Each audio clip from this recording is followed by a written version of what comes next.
todo jugo, oh, vem tirar toda imperfeição, nos purificar com teu fogo.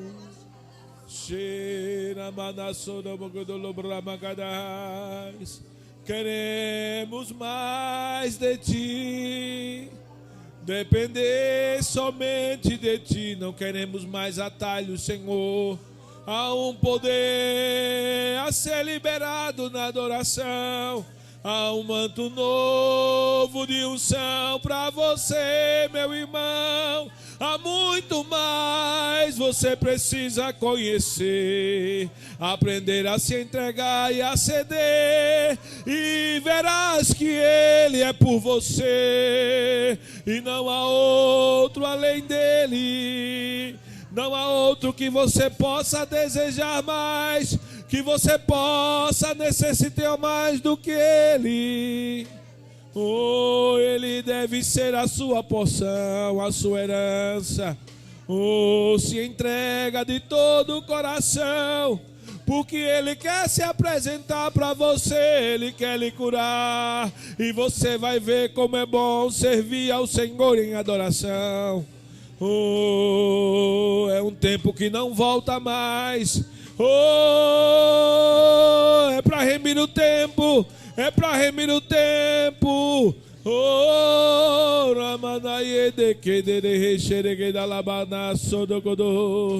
não perde mais tempo.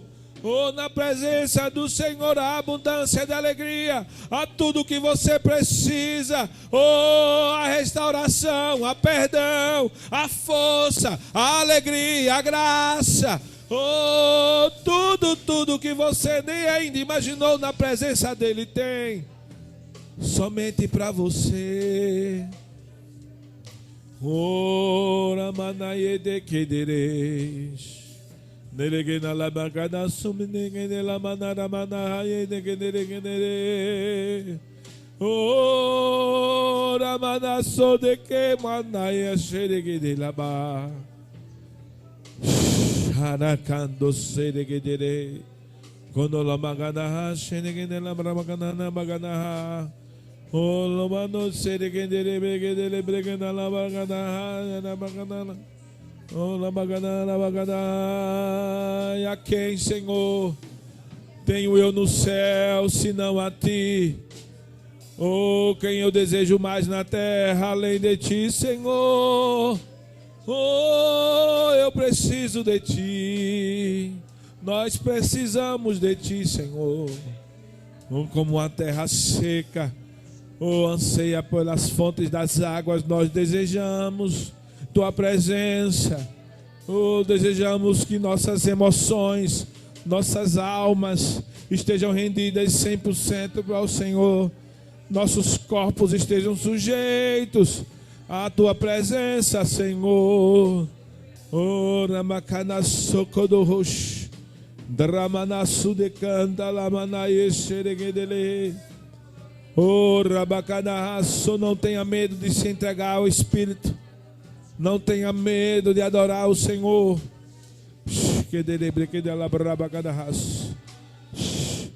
Oh, Deus quer se apresentar para você. Oh,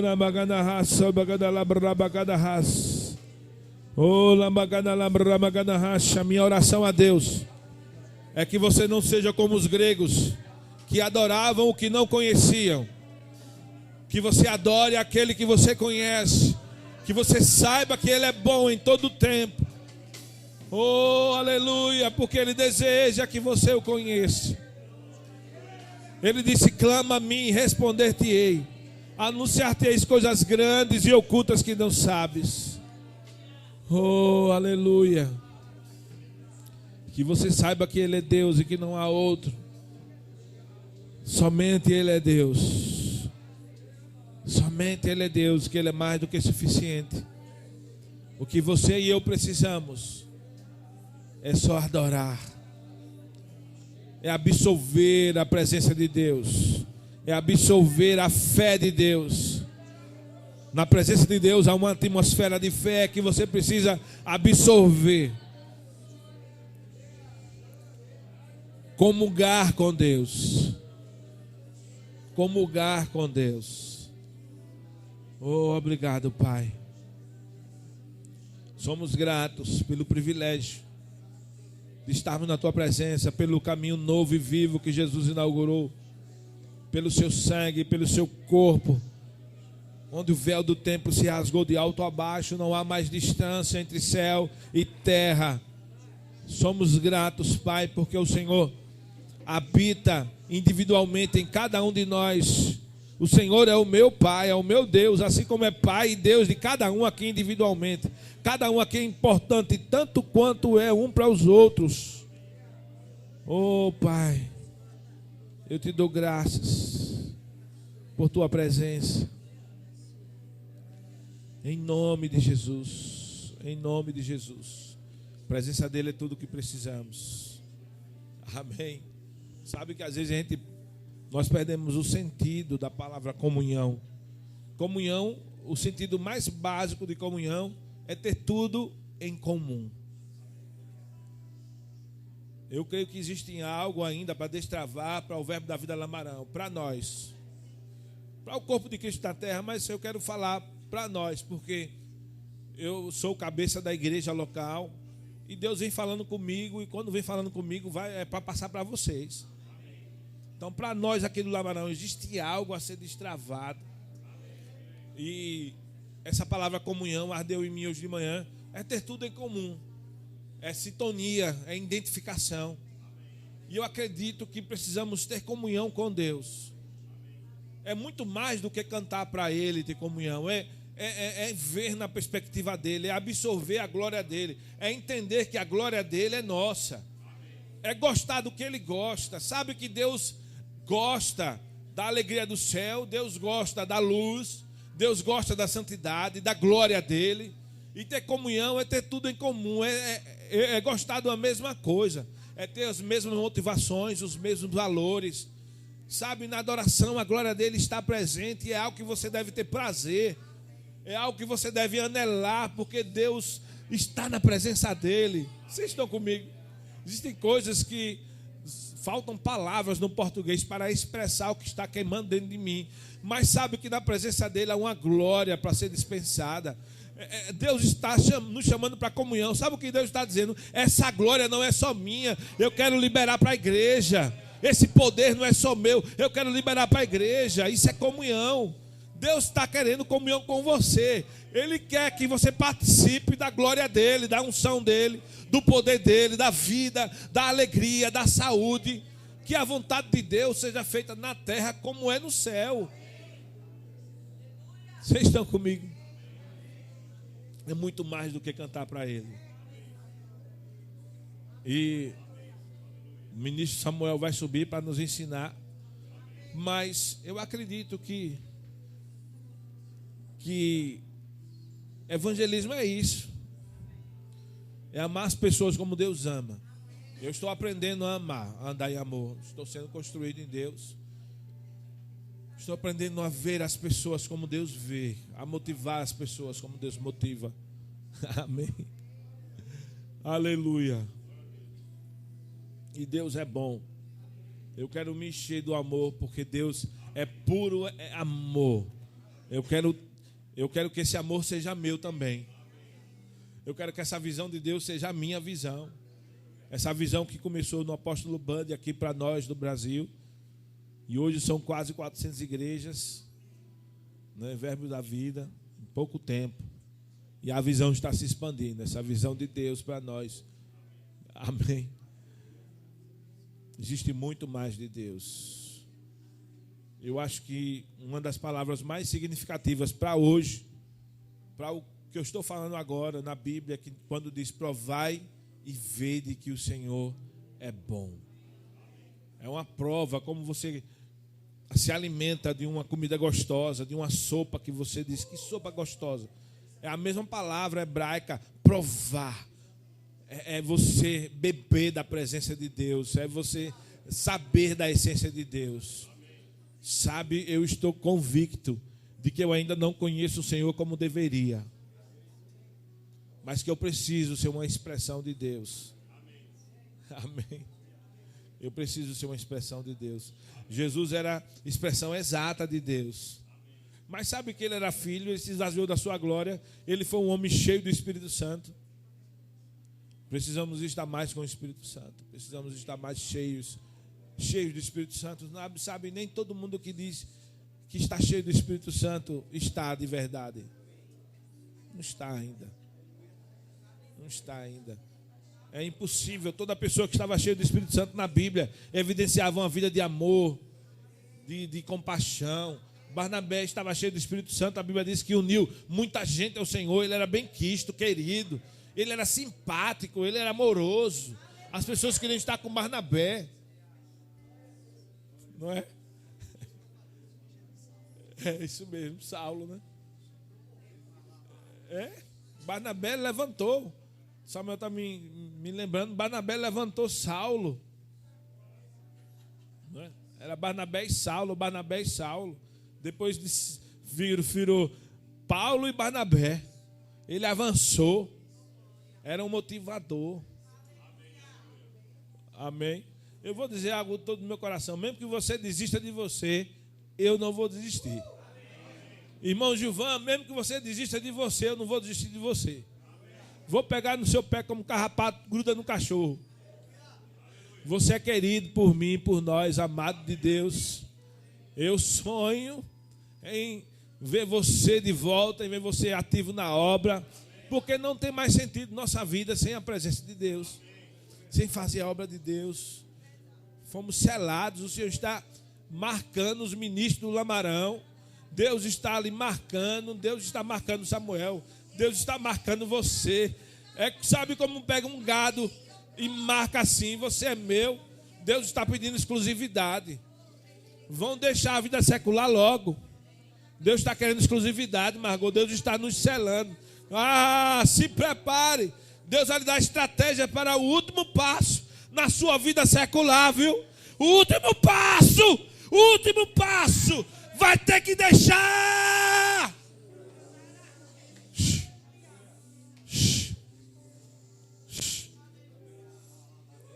O último passo.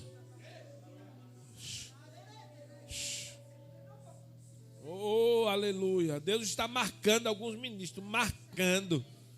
Eu não sei como vai ser, Folder, mas Deus também está ali marcando. Você pensa que é para uma coisa, ele pensa, ficar só um horário, vou trabalhar um horário, vai vir uma... não é só para trabalhar um meio expediente, não. Deus vai mudar coisas na sua vida, Deus está ali marcando. Deus é o que cria leis para nos alcançar.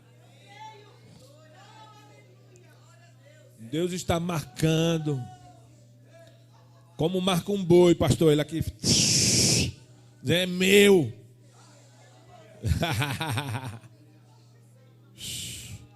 Como vai ser? Não importa, não estou nem aí. Para de se preocupar. Na presença de Deus não tem espaço para medo, para preocupação. Não tem espaço para mimimi. Mergulha. Mergulha. Pega o braço do seu irmão e balança. Mergulha, meu irmão. Mergulha de cabeça. Ou Deus é Deus ou não é. Mergulha de cabeça. Ele é provisão ou não é? É isso, Tato. Ela sabe. É forte demais. Ela sabe que não sou mais eu falando, não. É o Senhor. Vocês sabem disso. Oh, aleluia. É o último passo, Valdo. Deus vai dar uma última estratégia para você largar tudo para trás. E não vai faltar não, viu?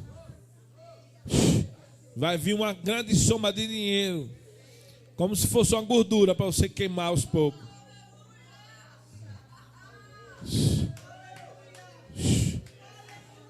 Oh, aleluia. Aleluia. Eu acho que desejo é o que falta para nós. Nós desejamos tantas coisas.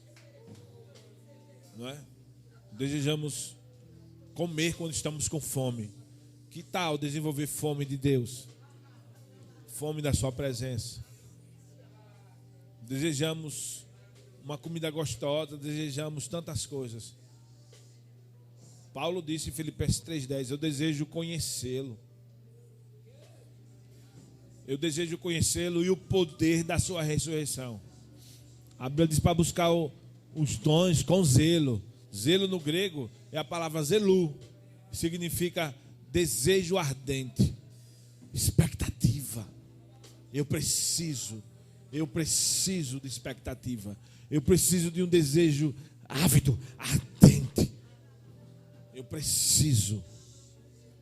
É uma conexão, é uma correlação entre desejo e o abrir, um descortinar de coisas que nós ainda não conhecemos e que Deus quer promover para nós, do Lamarão, todos nós.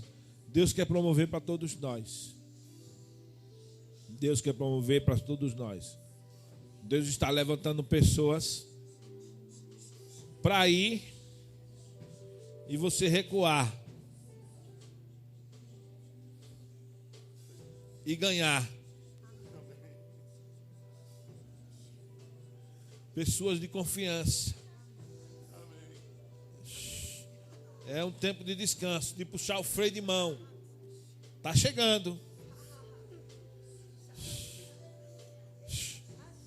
É um tempo do encontro com Deus. É um tempo de parar para se encontrar com Deus. Porque quando você se encontra com Deus, você vai ter que passar pelo seu maior medo, que é se encontrar com você mesmo. E você vai ver que a sua identidade agora é em Deus. E deixar Ele tirar. Deixar Ele colocar. Deixar Ele tirar. Deixar Ele colocar.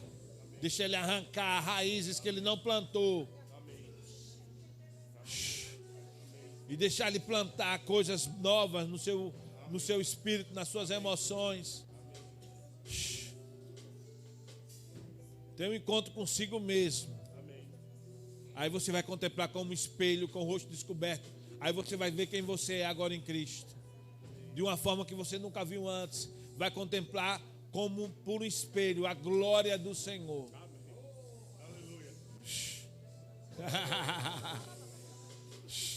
E aquilo que era tão medo em você não existirá mais. Porque esta unção, essa glória vai despedaçar todo o jugo. Porque você não vai mais correr para lá e para cá com medo de si mesmo. Mas vai ter cada dia um encontro com Deus. E vai ser prazeroso descansar nos braços do Senhor. Aleluia.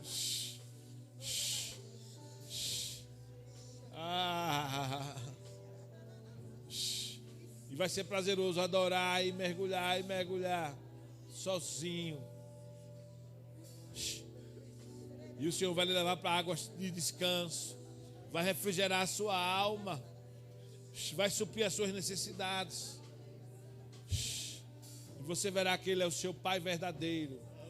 E que Ele nunca lhe deixou. Amém. Amém.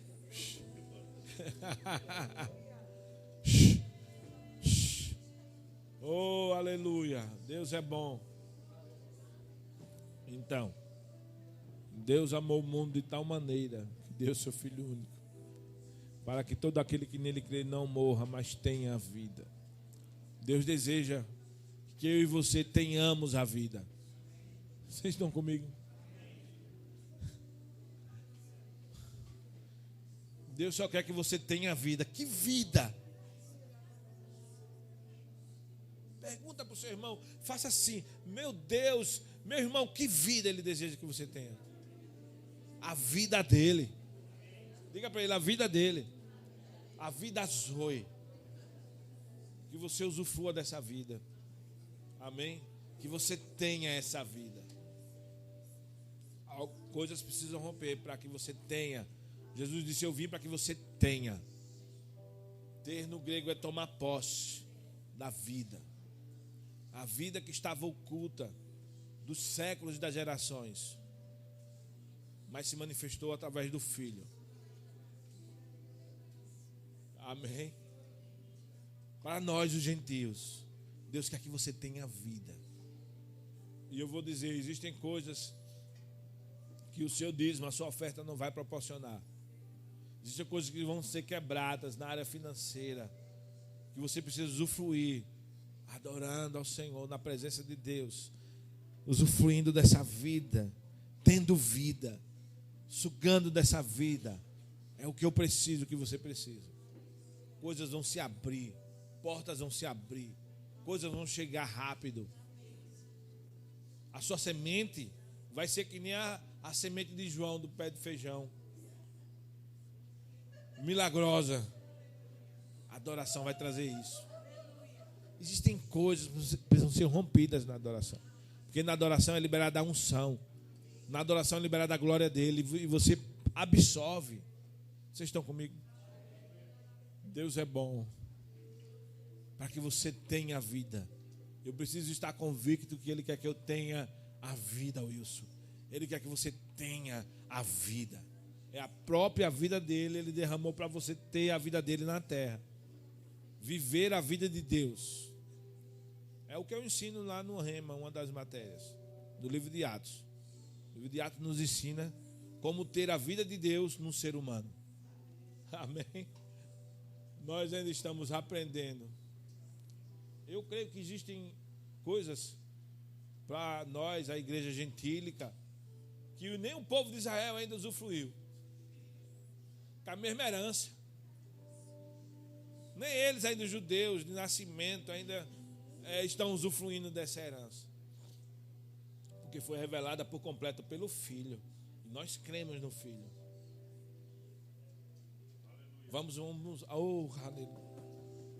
Vamos passar adiante. Amém? Vamos ter alegria. Vamos esquecer do que ficou para trás. Vamos correr. Vamos lá. Eu não quero espiritualizar tudo, mas esse momento é tão especial da presença de Deus. Não que não seja especial as sementes, as ofertas, os dízimos, mas eu sinto no coração de não fazer agora, não pela presença de Deus e por Deus, mas por algumas mentes que podem não entender, porque agora eu ia passar para a oferta, não é? Então eu vou passar para a palavra. Deus é bom. Deixa eu pegar meu copo aqui de trás. Aleluia. Até o final do culto você vai se regozijar no Senhor, amados. Porque eu não combinei nada com o pastor Fábio, mas parece que o Espírito Santo introduziu a ministração todinha no coração dele. Como nós temos vivido, pode sentar, graça e paz, bom dia. Vocês também, pode sentar. Vai ficar aqui só o meu parceiro de ministério. Aleluia. Como nós temos vivido dias espetaculares na presença do Senhor, amém? Eu estava pensando essa semana em casa, depois de domingo, como a gente tem visto conversões aqui em nossos cultos, em momentos que às vezes nem a palavra é ministrada. Domingo nós tivemos, no segundo culto, um mover muito grande aqui, e teve gente que aceitou Jesus no final do culto. O pastor Fábio não leu um versículo. Amém? Não teve ministração do jeito litúrgico tradicional e pessoas se converteram. Amados, o que é isso? Isso me remete à igreja de Atos. Há uma unção, uma nota do Espírito que vem de Campina Grande já, sobre expansão, e desceu sobre a nossa vida, amados. Aleluia. E quanto mais eu me enquadro nessa visão, eu percebo que quanto mais eu sirvo, quanto mais eu quero servir, estar junto com os pastores, eu entendo que isso fica mais forte.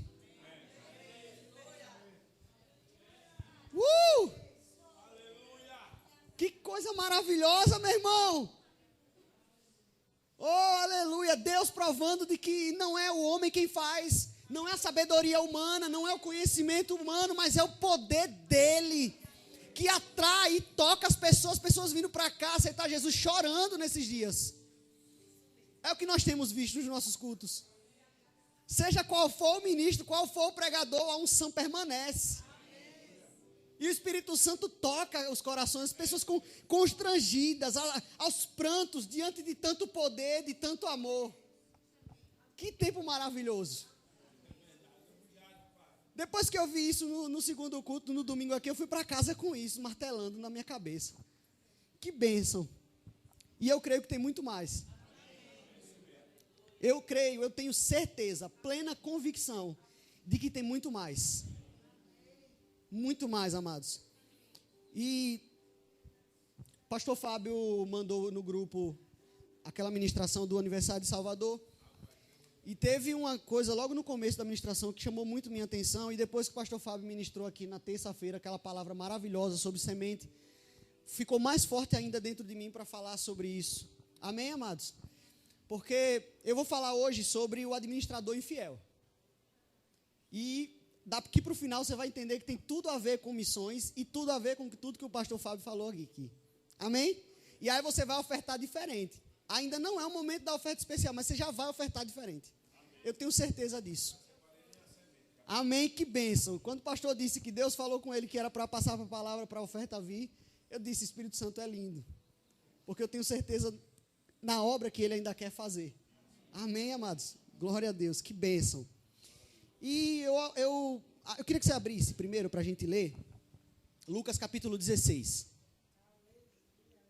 Lucas 16. Eu estava lendo alguns comentários. Eu sempre leio comentários bíblicos, amém, amados? Procuro, olho quem é o autor, quem é a fonte e a linha teológica de quem está comentando, porque não é qualquer comentário que você deve ler, amém? Somente para os pregadores, uma dica, um conselho, porque não tenho habilitação para te ensinar nada, mas como conselho de um irmão que também prega a palavra, cuidado com as fontes nas quais vocês buscam as informações. Amém, amados? Amém? Nem sempre o comentário do Google, ele vai te ajudar. Amém? Não se procura ministração no Google. Amém? O Google pode ser uma ferramenta para que você, por exemplo, você sabe o versículo, não lembra da passagem onde está exatamente. O Google pode te ajudar nisso. Amém? Mas você não chega lá e diz assim, a escola dominical é sobre... Não estou dizendo que isso aconteceu não, viu? Pelo amor de Deus. É só algo que veio no meu coração já há muito tempo. A escola dominical é sobre, sei lá, prosperidade. Então eu vou lá no Google e coloco mensagens sobre prosperidade. Não é interessante que você faça isso. Tudo que você precisa, a fonte da qual você precisa beber já está dentro de você. Amém? Deus tem me ensinado a confiar nessa unção. O Senhor tem me ensinado a confiar nessa unção, para que as nossas palavras, como disse Paulo, a pregação do nosso evangelho não seja só de palavras, mas de espírito e de poder, amados. Amém. Que confirme a palavra, que revele essa palavra para nós. Amém? Amém? Glória a Deus. E aqui em Lucas, capítulo 16, Jesus contou a seguinte parábola. A gente vai ler... Depois vou explicar algumas coisas e aí a gente volta a analisar alguns versículos, amém? Pronto. Lucas 16:1 diz assim: E contou Jesus ainda, preste atenção nessa palavra, eu estou na King James, e contou Jesus ainda aos seus discípulos. Isso significa que ele estava fazendo o quê? Contando algo antes, amém? Ele continuou contando algo para os seus discípulos. Havia um homem que mantinha um administrador. Este, porém, foi acusado de estar esbanjando os bens do seu patrão. Em algumas versões diz, defraudando os bens. Amém? Pronto. E aconteceu que, mandando-o chamar, o interrogou. Que é isso que chega a mim e a teu respeito? Presta contas da tua administração, porque já não podes continuar com essa responsabilidade. Ao versículo 3. Diante disso, falou o administrador consigo mesmo: meu senhor está me despedindo. Que farei? Trabalhar na terra não tenho força. Quanto a viver esmolando, tenho vergonha. Já sei o que farei, para que, quando perder o cargo de administrador, as pessoas continuem a me receber em suas casas. O 5. Tendo chamado cada um dos seus devedores, indagou ao primeiro: quanto deves ao meu senhor? Replicou ele: 100 potes de azeite, ao que o administrador lhe autorizou. Toma a tua conta, assenta-te depressa e escreve 50. Em seguida, questionou outro. E tu, quanto deves? Respondeu ele, 100 tonéis de trigo. E o administrador lhe orientou, toma a tua conta e escreve 80. Então, o Senhor elogiou, ele está falando daquele senhor, do senhor do camarada, o patrão, aquele mesmo que ia demitir ele, elogiou aquele administrador da injustiça, ou infiel, pois agiu com sabedoria, porquanto os filhos deste mundo são mais sagazes entre si na conquista dos seus interesses do que os filhos da luz em meio à sua geração. Portanto, eu vos recomendo, usai as riquezas deste mundo ímpio para ajudar ao próximo e ganhai amigos, para que quando aquelas chegarem ao fim, as riquezas chegarem ao fim, esses amigos vos recebam com alegria nas moradas eternas. Aí vem o 10, tão famoso, maravilhoso e tão pregado. Quem é fiel no pouco, também é fiel no muito. E quem é desonesto no pouco, também é desonesto no muito. Assim, se vós não fores justos em lidar com as riquezas deste mundo ímpio, quem vos confiará a verdadeira riqueza? Amém? Pronto, glória a Deus. Vamos lá. Essa parábola, e continuando o que eu estava introduzindo, eu achei muito interessante que um dos comentários que eu tenho na Bíblia, um comentário da NTLH, diz que essa é uma das parábolas mais difíceis da Bíblia, mais complicadas da Bíblia. Mas a verdade, querido, é que a palavra de Deus, ela se explica, e principalmente a unção que habita dentro de nós é responsável por nos guiar nessa verdade e nos revelar a vontade de Deus transcrita aqui nesse livro. Amém, amados? Glória a Deus por isso. Jesus, na verdade, ele ensina uma série de parábolas aqui. Na verdade, são 4 parábolas que a Bíblia registra. E eu quero que você acompanhe comigo. A primeira parábola que Jesus começa nesse sermão é a da ovelha perdida. Começa isso no capítulo 15 de Lucas. Depois que ele fala da ovelha perdida, quantos lembram dessa parábola da ovelha perdida? As 100 ovelhas, que uma ovelhinha vai, e aí o pastor deixa as 99 e vai atrás da outra. Pronto. Logo em seguida, Jesus começa a falar da dracma perdida. E o que é a dracma perdida? A dracma perdida é o seguinte: antigamente, os pais, quando as filhas casavam, tinham o hábito de entregar às suas filhas um colar. Geralmente era um presente que era um tipo de uma tiara, onde ficavam várias moedas grudadas nessa tiara, para que, se porventura essa mulher fosse repudiada, e principalmente se ela ficasse viúva, ela não ficasse na miséria. Antigamente, amados, a mulher viúva não tinha absolutamente nenhuma possibilidade honesta de se sustentar. Como assim? Ela não podia trabalhar, ela não se aposentava, ela não tinha direito a nada. Se o marido morresse, ou ela ia esmolar, ou ela ia se prostituir. Daí você percebe o valor da oferta da viúva, na qual eu vou chegar lá na frente. Amém? Vou chegar lá. Então, quando Jesus conta a parábola da dracma, ele está falando também de algo que é muito valioso e que foi perdido. E aquela mulher, por isso que eu não entendia antes, por que aquela mulher é tão desesperada por causa de uma dracma só. Porque uma dracma fazia muita diferença no futuro dela. Amém, amados? Aquilo poderia garantir a sobrevivência daquela mulher. Glória a Deus. A parábola seguinte que Jesus conta é a do filho pródigo. Todo mundo conhece a parábola do filho pródigo, na qual a moral da história é que Jesus veio para salvar o filho que estava fora e também o filho que estava dentro, mas perdido. Amém? Glória a Deus por isso. Aleluia. E ele encerra essa sequência de parábolas com a do administrador infiel. O que isso nos diz? Primeiro, todo esse sermão de Cristo foi centrado na ideia de que, primeiro, Deus ama o ser humano acima de qualquer outra coisa. O coração de Deus pulsa por vidas. o Evangelho, a morte de Cristo, a cruz do Calvário, tudo isso simboliza o amor de Deus. E nunca é demais lembrar a tradução maravilhosa de João 3,16 que o pastor citou, quando ele diz que Deus amou o mundo, e aquele modo verbal aoristo do grego, que significa uma infinidade, a ponto que você não sabe o momento em que aquele verbo, aquele ato começou, nem quando vai acabar. Deus não só amou o mundo, mas Ele ama o mundo, e Ele sempre vai amar você. Uou! Então Jesus se assenta para ensinar a palavra para aqueles mais pobres de Israel. E aí os escribas e fariseus cercam Jesus no meio daquele sermão. Por quê? Porque a verdade, é outra resposta que eu descobri recentemente, é que os escribas e fariseus no começo estavam sempre com Jesus para tentar trazer Jesus para o lado deles. Por quê? Porque Jesus tinha um poder sobre ele que fazia atrair as multidões, um poder genuíno, amado, que não era firmado em sabedoria humana simplesmente, mas era o poder do Espírito Santo sobre ele, que fazia as palavras da boca de Jesus fazerem o coração daquele povo arder. E ele atraindo as multidões para ele, os escribas e os fariseus, aquelas facções judeias, queriam que Jesus fosse agregado a eles. Só que Jesus não tinha essa sensação de pertencimento a esse mundo, assim como eu e você. É por isso que facção na igreja não tem sentido. Por quê?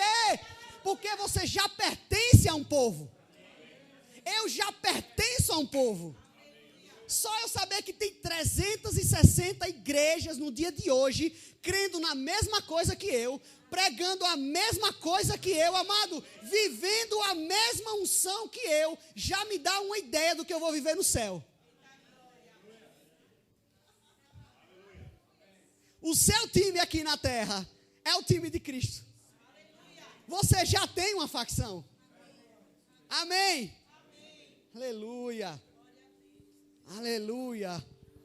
Aleluia. O Evangelho não é simplesmente uma ferramenta ou uma arma para que nós possamos viver em um outro status social, ou para que a gente possa viver num outro convívio, num outro grupinho, numa outra vibe, numa outra turminha. O Evangelho é o poder de Deus, amado. É o poder de Deus para atrair de volta aqueles que estavam perdidos por causa do pecado.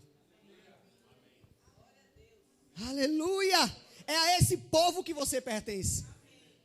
É a esse povo que eu pertenço. E ele fala da ovelha, ele fala da dracma, e ele continua. Então o discurso dele era centrado principalmente no amor de Deus. E aí ele começa explicando que havia uma ovelha que se perdeu, que era a casa de Israel. Amém? Como é que eu sei disso? Ele também fala isso lá em Mateus capítulo 9, a partir do versículo 12, quando ele começa a dispensar os 12 discípulos. Ele começa a explicar a eles que eles não deveriam ir para Samaria, naquele primeiro momento, nem para os povos gentios, mas eles tinham que pregar primeiro o evangelho para os perdidos de Israel. E por que isso? Porque já havia sido profetizado que ele viria para os seus, mas os seus o rejeitaram. Isso não significa que ele não amava os gentios, não significa que ele não amava o povo samaritano, porque depois, no decorrer do seu ministério, ele tanto foi alcançar os samaritanos, como ele foi alcançar o povo gentio. Amém? Ele mesmo profetizou que o reino seria tirado deles e dado ao povo que produzisse frutos dignos desse reino, que sou eu e você. Amém? Amém. Glória a Deus. Portanto, ele fala da ovelha como que simbolizando a casa de Israel. E ele encerra, antes do administrador infiel, ele fala do filho pródigo, que simboliza a casa de Israel e os gentios. Amém? O filho pródigo pode ser considerado como o povo gentio e o de dentro a casa de Israel. Por quê? Sempre foi vontade de Deus alcançar todos os povos. Eu hoje de manhã estava conversando com o meu irmão, a gente discutindo a respeito da bondade de Deus. O pastor falando que Deus é amor e que eu preciso parecer com Deus. Eu me lembrando que Deus, quando falou com Moisés, amados, Moisés disse: Senhor, eu quero te ver. Aí quando Deus finalmente admite a possibilidade de Moisés vê-lo de costas, ele diz bem assim: farei passar por vós toda a minha bondade. O corpo físico de Deus, a estrutura de Deus, é bondade. Não é só um atributo, não, meu amado. Ele é bondade. Ele é muito bom. Ele é bondade pura.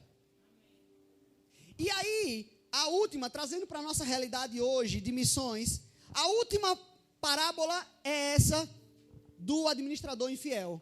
E o que mais é o administrador infiel? Aqui no versículo 1, lembra que eu falei que tem algumas versões que dizem que ele defraudava a herança, a fortuna do seu senhor? Pois bem, vamos lá comigo. Versículo 1 do 16. Aqui essa palavra, defraudar, no grego, olha só, eu vou tentar pronunciar para você, tá? E depois eu soleto, que nem tia Cássia, aprendi essa com ela. Ó, diascorpizo, é D-I-A-S-K-O-R-P-I-Z-O, diascorpizo. Um dos significados dessa palavra que eu achei fantástico é jogar a semente a uma considerável distância. Preste atenção nisso. Ele defraudar a fortuna do Senhor é jogar a semente longe do lugar onde era devido. O que quer dizer isso, amados?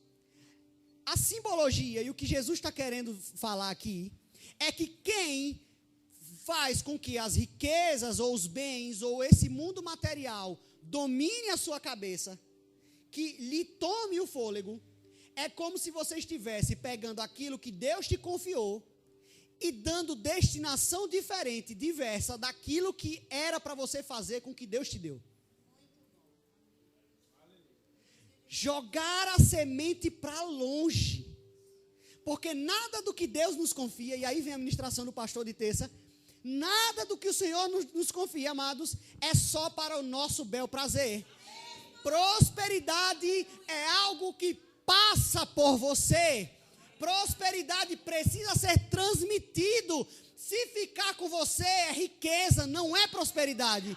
É puro acúmulo. E se você desfruta e não tem um coração desprendido, você está dando destinação diversa àquilo que era a função disso que Deus te confiou.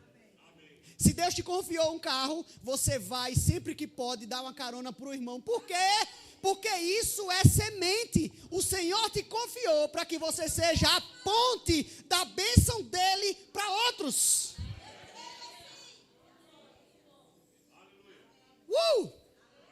O significado da parábola é esse. O administrador infiel, e isso também quebra totalmente o discurso de que isso aí quer dizer que você não deve ser rico ou não deve desfrutar de prosperidade. Pelo contrário, perceba que o Senhor muito rico colocou alguém para usufruir da sua fortuna, assim como o Pai Celestial nos colocou aqui na terra, com a certeza de que somos prósperos, estamos aqui para administrar o ouro e a prata que Ele deixou aqui. Ele nos coloca como administradores da riqueza do Pai. Ou seja, qual é a lógica então? Eu sou muito próspero, eu possuo muitas coisas, eu governo, eu dito as regras aqui nesse mundo. E eu tenho que fazer isso segundo a vontade daquele que me confiou essas coisas.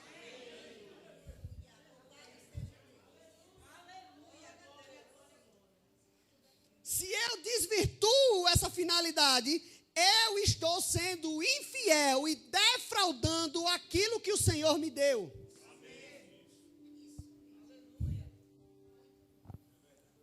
Aleluia.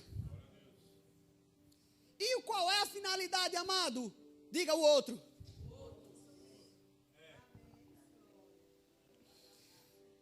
A finalidade da riqueza, qual é? O outro.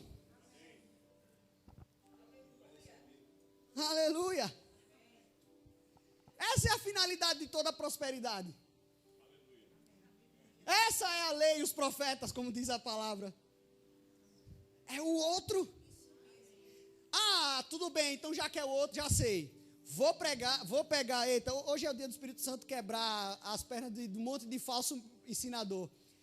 Eu vou pegar essa palavra então agora e vou dizer assim, então por que a igreja fica fazendo reforma para ficar grande e bonita? Deixa eu dizer um negócio para você. Não existe meio melhor de você abençoar outra pessoa do que ofertando e dizimando na igreja.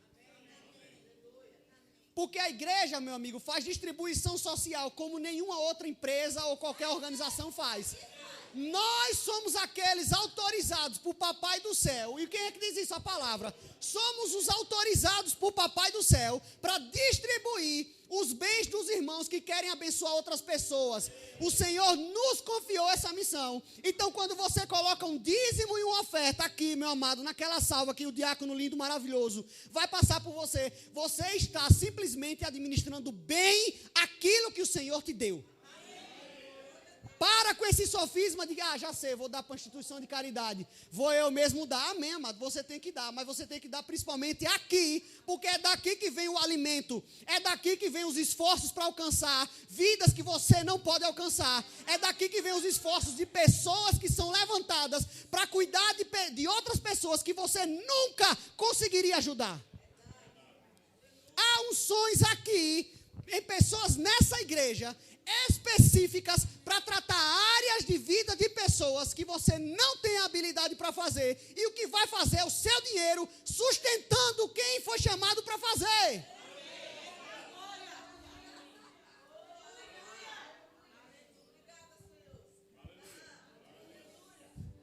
Para de ser babaca e repetir o discurso do diabo que ele repete lá no mundo e dizer bem assim, dá dinheiro na igreja. Não é na igreja que você dá dinheiro não, amado. A igreja só administra. Aleluia. E aí vem a ministração lá de Salvador. Quando a ministra disse, eu agarrei aquilo com força. Ela disse, aleluia, há um poder muito grande, há uma unção. Mas ela disse, primeiro nós precisamos aprender, sermos maduros o suficiente para lidar com essa unção. E maturidade passa essencialmente por desprendimento.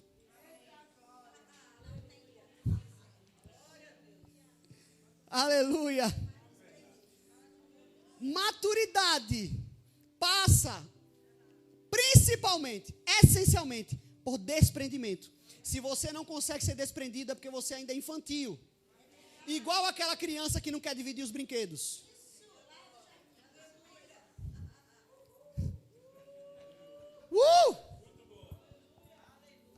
Aleluia.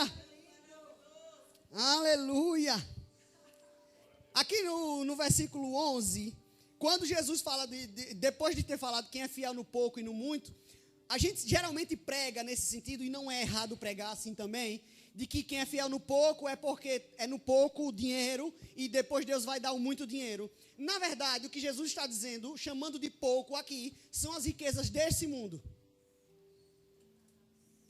Olha o contexto. Se você ler o versículo seguinte, ele diz bem assim, se você não for fiel com as riquezas impuras, como vou lhe confiar a pura? Ele está dizendo assim, se você não consegue ser desprendido com os bens materiais, esse pouquinho que você tem aqui, nesse mundo terreno, e ele está falando de todo o ouro e toda a prata possível, como eu vou lhe confiar aquilo que realmente vale, que são as riquezas espirituais, armazenadas para os maduros na fé.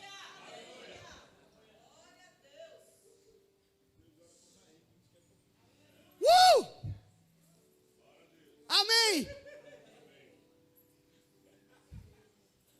Isso me deixou convicto de que eu preciso ser muito próspero aqui na terra. Eu preciso ter do bom e do melhor. É verdade. Por quê? Porque isso ainda é um pouco. E dentro desse pouco eu preciso ser fiel. Como? Abençoando o meu irmão. Para que então a riqueza verdadeira que está em Cristo, no Espírito, me seja confiada. Aí nós entendemos os milagres da igreja primitiva. Por quê? Porque eles conseguiam ser fiéis no pouco desse mundo. E aí quando eles se desprenderam do pouco desse mundo, Deus derramou sobre eles o muito verdadeiro.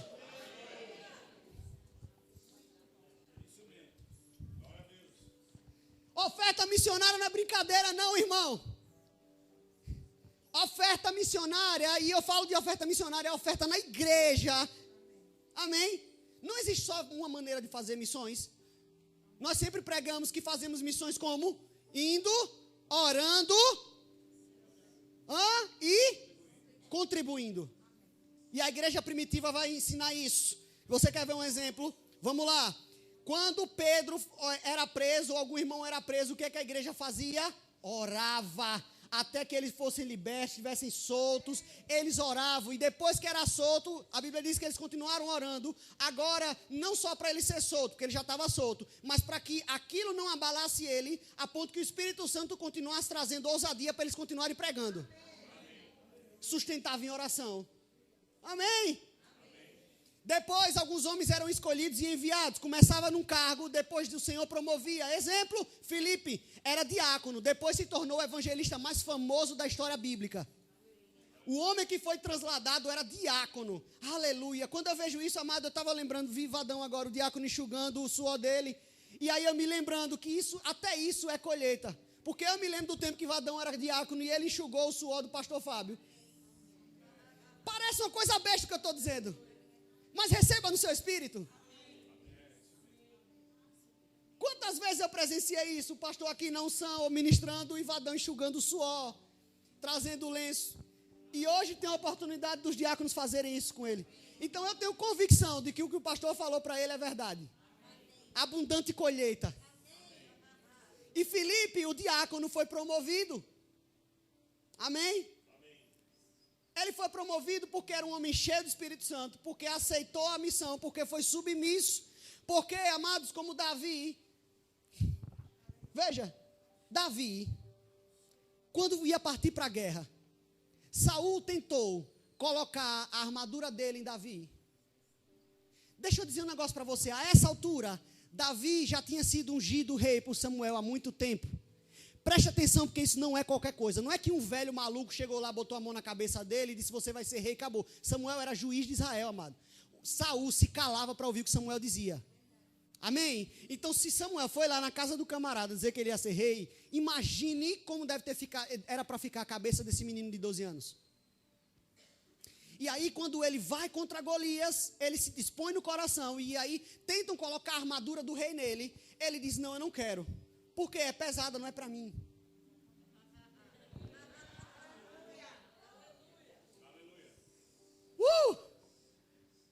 Que convicção, né, amados? Do papel dele, naquele momento, para aquela obra. Que convicção. Eu não posso usar a armadura que ainda não é minha, mas eu já tenho uma unção. Deixa eu lhe dizer, veja bem. A unção sempre vem primeiro. O dom sempre vem primeiro. E o preparo sempre vem primeiro. Quando o título chega, é só um reconhecimento daquilo que você já é. Se você antecipar, amado, a ordem fica confusa. E aí o título vem primeiro, a unção nunca chega. Eu estou pregando para mim, viu? Amém? Eu aprendi isso com Deus. Tá, glória. Aleluia. Aleluia. Aleluia. Então, a igreja primitiva orava. A igreja primitiva servia, ia, eram enviados. E eles contribuíam. E essa atitude de coração é ao que se atribui o crescimento dessa igreja. Eu sei que a gente está perto de encerrar, mas abra sua Bíblia rapidinho em Atos, por exemplo, capítulo 9. Corroborando com o que o pastor falou. Atos capítulo 9, versículo 31. Diz assim, Atos 9, 31. Eu falei isso aqui outro dia, mas vale a pena relembrar, amém?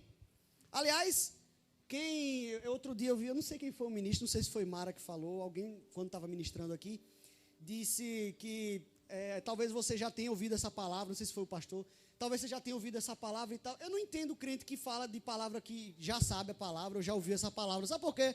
Porque nós comemos arroz e feijão todos os dias. Eu não vejo todo mundo dizendo assim, mas eu já sei o que é isso aí, isso é arroz, quero não. Quanto mais a palavra que se renova. Não dá para entender não, amados. Não dá para entender. Vamos lá. O 31 de Atos 9 diz assim, olha só, assim, certo? Causa, consequência. Por isso, a igreja passava por um tempo de paz em toda a Judeia, Galiléia e Samaria, sendo edificada e vivendo no temor do Senhor. E por meio da coragem proporcionada pelo Espírito Santo, a igreja crescia dia a dia em número. Agora, ao que Lucas aqui está atribuindo esse crescimento? Vamos lá? Suba aqui para o versículo 26. Assim que chegou a Jerusalém, está falando de Saulo, procurou reunir-se aos discípulos de lá. Contudo, todos estavam assustados e com medo dele, pois não conseguiam acreditar que Saulo fosse o verdadeiro discípulo. Mas, o 27, Barnabé, tomando-o consigo. Preste atenção aqui em mim. Sabe qual é a imagem que me vem na cabeça quando fala tomando-o consigo? Sabe qual é a imagem que vem na cabeça? Vem cá você. Vem aqui. Vem aqui. Vem aqui. Vem. Pronto. Fica aqui. Aqui é Ilmar. Amém? Vocês ainda vão ouvir muito falar dele. Amém? Pronto. Ilmar chegou aqui e ele está sendo rejeitado, caluniado. As pessoas rejeitam ele. As pessoas não reconhecem a unção na vida dele. As pessoas não dão brecha para ele. Ele é isolado. Amém? Pronto. Bota aqui. Esse sou eu. Eu tomo o Ilmar comigo. E eu carrego. E faço de tudo para que a unção que está na vida dele, o chamado que está na vida dele, seja reconhecido por todos. E essa minha atitude, como a de Barnabé com Paulo, mudou a história do evangelho no mundo. Mudou a história do cristianismo, porque aquele Saulo pregou até para o imperador de Roma. Aquele Saulo reescreveu o mapa da humanidade. Mas antes disso acontecer, o Barnabé tomou consigo e carregou o ministério de Paulo o quanto pôde. E a Bíblia diz que por isso, e assim, dessa forma, nesse proceder, com esse costume, com essa atitude, com esse hábito de promover um ao outro, de ser desprendido de si mesmo, a igreja crescia na coragem proporcionada pelo Espírito Santo, de modo que o Senhor acrescentava à igreja dia após dia.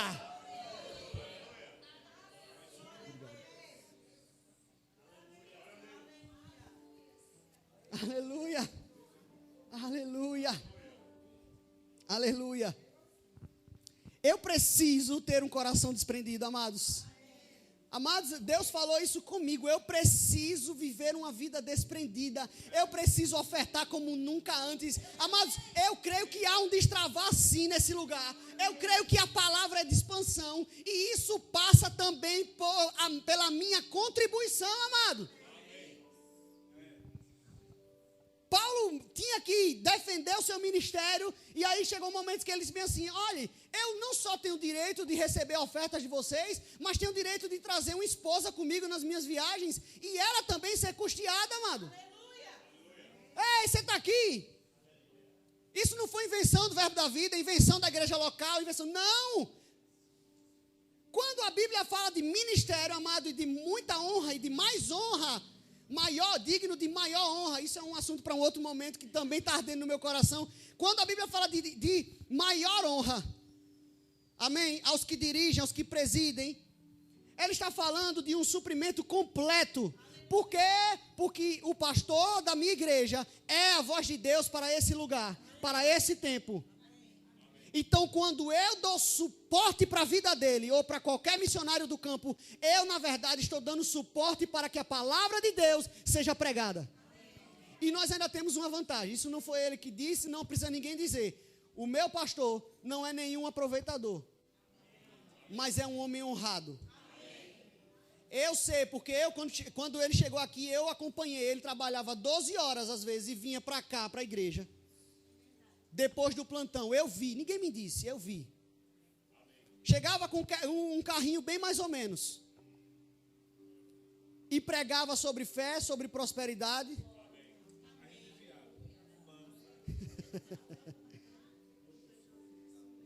Amém, amados? Sempre zeloso. É um pastor que tem a visão de que aqui na igreja, a igreja de periferia da Zona Norte, nós entregamos oferta missionária. Você está entendendo isso? A gente está em campanha de ampliação e ofertando na vida de missionário lá fora. Amado, eu vou dizer um negócio para você. Parece loucura, se você pensar bem, não faz sentido nenhum essa matemática. Né? O ideal, vamos lá, na lógica do mundo, era o quê? A igreja reformar, crescer, trazer mais membros, ter mais dinheiro, e quando tivesse mais dinheiro, começar a ofertar na obra missionária. Não é essa a lógica do mundo? Seja sincero comigo. Não é, o certo seria, humanamente falando, o certo seria esse, né? Mas a lógica de Deus, você planta e colhe. Você crê e você vê. Você crê e você vê. E quem crê faz, quem crê dá. Então, nós já temos a mentalidade de que somos grandes e prósperos, por isso nós já damos. Nós estamos dizendo para Deus, Senhor, eu já estou administrando bem essas riquezas pequenininhas aqui. E aí o Senhor tem acrescentado riquezas espirituais nesse lugar. Você está aqui, amado? Oh, aleluia, Deus é fiel. Você está aqui, amado? Eita glória. Amém. Você está aqui mesmo? Uou! Veja, é tempo, eu vou encerrar com isso. É tempo. É tempo do Senhor separar os verdadeiros ministros dos cambistas. Eu anseio isso arde no meu coração. Você vai dizer, eu vou dizer uma coisa aqui que vai parecer polêmica, mas eu estou louco para que os escândalos estourem de uma vez e aqueles ministros que são falsos ministros sejam expostos à vergonha imediatamente. Essa é a expectativa do meu coração. Samuel, vai ter baixa no evangelho? Não vai não, porque nós vamos mostrar a diferença daquele que é para aquele que não é. Nós vamos revelar a diferença daquele que é para aquele que não é. E Jesus, amado, quando Jesus esteve no templo, antes de morrer, ele esteve no templo, ele deu um show. Ele quebrou a banca daqueles fariseus. E aí Jesus chega no templo, de repente você percebe que ele quebra a mesa dos cambistas. E aí eu fui estudar, estava pesquisando, entendi, estava conversando com o Carol sobre isso. Sabe por que ele derrubou os cambistas? Deixa eu explicar o que era aquilo ali. Naquele tempo, o povo, os hipócritas do templo só aceitavam uma moeda, que era cunhada, era chamada moeda de Tiro, alguma coisa assim, que ela era cunhada com prata mais pura do que as outras. Preste atenção nisso. E eles só queriam aquela prata que era mais pura. E aí o que é que as pessoas tinham que fazer? Se você tinha qualquer outra moeda, dracma ou qualquer outra, você tinha que ir anualmente no templo, no tempo de fazer o sacrifício pela expiação dos pecados. Você tinha que ir ao templo, passava num cambista, câmbio, e aí você trocava o seu dinheiro pelas moedas de prata, para com elas você comprar o animal que tinha que ser perfeito. Então só podia ser comprado o animal naquele tempo nas lojas oficiais do templo, onde vendiam as ovelhas, os animais para serem sacrificados. O que não estava na lei de Moisés, mas os sacerdotes instituíram. Só podia ser os animais comprados lá. E só podia ser com aquela moeda. Então tinha que fazer o câmbio quando chegava a Margot. E aí você pagava 12% de taxa. O câmbio era instituído ao bel prazer dos cambistas. Eles determinavam a taxa de câmbio. Não existia mercado financeiro como é hoje, bolsa de valores, para dizer, por exemplo, o dólar hoje vale 3,40. Não tinha isso. Eles diziam quanto era.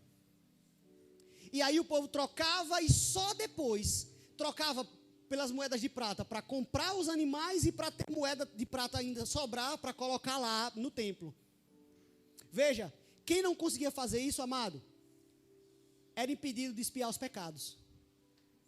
Você está entendendo? Ei, entende a ira de Cristo agora? o zelo. Ele disse, está escrito, a minha casa será chamada casa de oração, mas vocês têm transformado em casa de covil de salteadores, covil de ladrões. Por quê? Porque eles, como Jesus mesmo disse em Mateus capítulo 23, eles trancavam a porta do reino dos céus para que aqueles que não tinham entrado ainda, não tinham esse conhecimento, eram leigos, para que o povo não alcançasse a verdade e não alcançasse expiação dos seus pecados. Isso consumiu Jesus. Por quê? Porque ele veio para religar o homem com Deus. E ele derruba aquilo ali dos cambistas, desce a madeira em todo mundo, e só depois que ele fez isso, houve a possibilidade de trazerem coxos, aleijados e leprosos para que ele curasse. Você está entendendo, amado? Ele tirou todo e qualquer obstáculo que impedia o povo de receber o melhor de Deus. É chegado o tempo nos nossos dias em que Deus vai retirar, Ele vai remover do nosso meio tudo aquilo que impede o povo de receber o melhor de Deus. É o tempo da verdade do Espírito ser estabelecida na mentalidade do povo. É tempo do povo do Lamarão ser próspero e ter plena consciência disso. É tempo do povo do Lamarão entender quem é em Cristo plenamente. É tempo do povo do Brasil entender isso. Aleluia. E o meu coração clama por isso. Clama por isso. Uou. Ministério, amado, é doação. Eu vou falar isso para os irmãos que estão no ministério ou prestes a entrar, ou quem tem um chamado. E por favor, de novo, não estou ensinando, não tenho legitimidade para ensinar nada a vocês, nem estar acima de ninguém. Vou contar como um testemunho próprio, amém? Receba como uma madeira que eu recebi de Deus. Eu estou testemunhando agora. O ministério não é para que você ande em bons restaurantes, seja chamado por títulos interessantes e bonitinhos. O ministério não é para que o seu nome seja conhecido. O ministério, amado, é para que você possa doar a sua vida. Porque Paulo doava a vida dele e ele dizia que entregava como libação diante do Senhor. Paulo entregou a vida, é dedicação, é confiar na unção e trabalhar, confiar em Deus e trabalhar, confiar em Deus e trabalhar, é viver como Paulo diz lá em 2 Coríntios capítulo 6, versículo 3, a versão viva diz assim, nós procuramos viver de tal maneira que ninguém jamais deixe de buscar o Senhor ou se retraia por causa do nosso comportamento. Vida de ministério é você ser sacrifício vivo antes dos outros. Foi isso que eu aprendi para mim.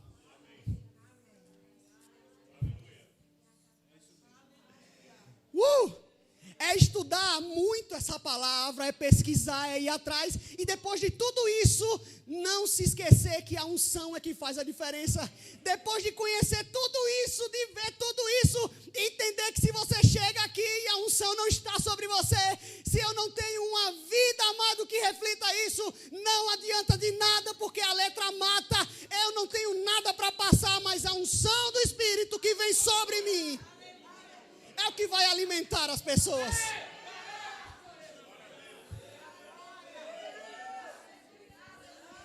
Isso é missões. Você tem um chamado para outra nação. Amém, amado. Mas meu chamado missionário no momento é ajudar o pastor Fábio. Pense numa coisa que eu não tenho pressa. Pense numa coisa, eu nem toco no assunto. Por que eu não toco no assunto? Porque eu entendo que o meu chamado para esses dias é no Lamarão.